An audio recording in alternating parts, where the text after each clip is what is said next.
Now, Adrian, although Portugal is off the North Atlantic, they have a huge Mediterranean influence in the way that they actually cook and use different ingredients.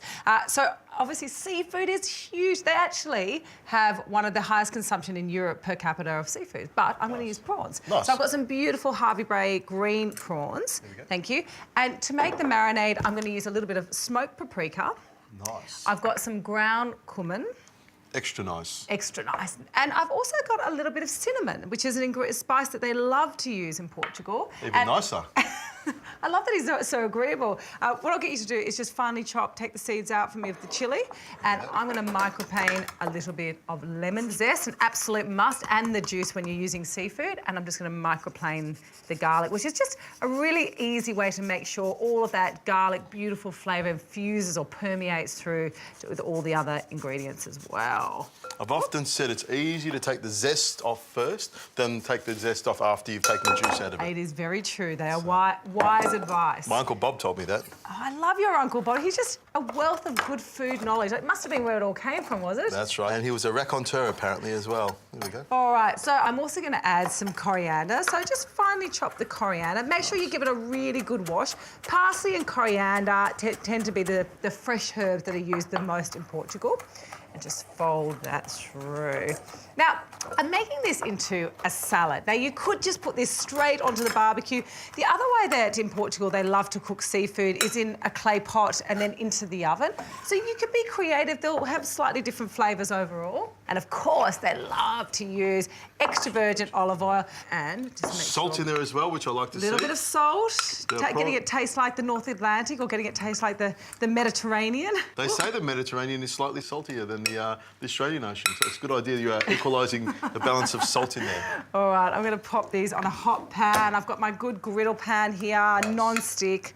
If you don't have a non-stick pan, you could always use the barbecue, or like I said, you could put it into a good quality baking dish and you could bake it in the oven as well. Now, I know you're going to get me to chop this kale, aren't you? I am. It's there. It's got your name on it. So the kale is going to be used instead of lettuce. So I'll just get you to finely chop the kale for me. I've got some kidney beans, I've got some lovely perinos, and I've also got some sun-dried tomatoes and Spanish onion and some pepitas. So just throw it all in. Yep.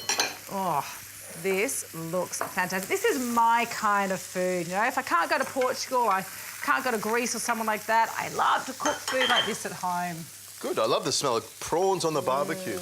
It's a nice way of doing it inside, is on a griddle pan, isn't it? Yeah, well, it just makes it a little bit more, easier if you don't have the barbie. Just open all the windows up because I want to put a bit of heat in this. Often when I'm cooking on a griddle pan, I will smoke up the whole house. I probably turn it up a little bit too high. But a good tip is also putting the griddle pan in the oven. It'll actually it'll stop it from smoking as much. That's a great idea. Well, these are going to take a couple of minutes. I'm going to turn them over, let it cool slightly, and then I'm going to throw it into my kale salad.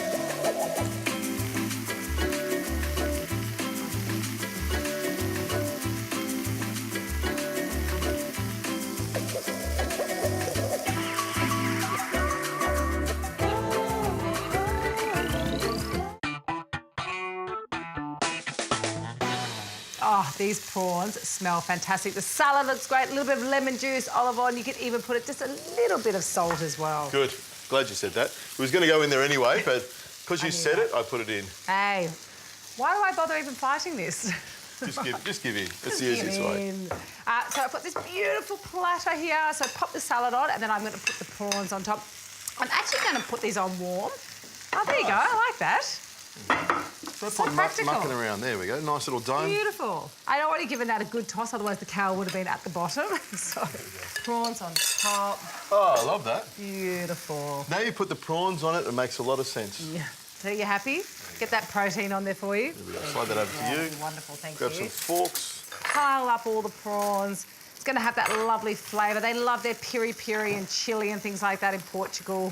Yeah, go for it, Adrian. I'm just going to tuck straight into it. It smells fantastic, and I'm just going to cut it on the board here so I don't have too much in my mouth at once. It smells fantastic. It really does. I love barbecue prawns. A lovely little salad there. What do you think? Oh, Zoe, that's fantastic. Gorgeous.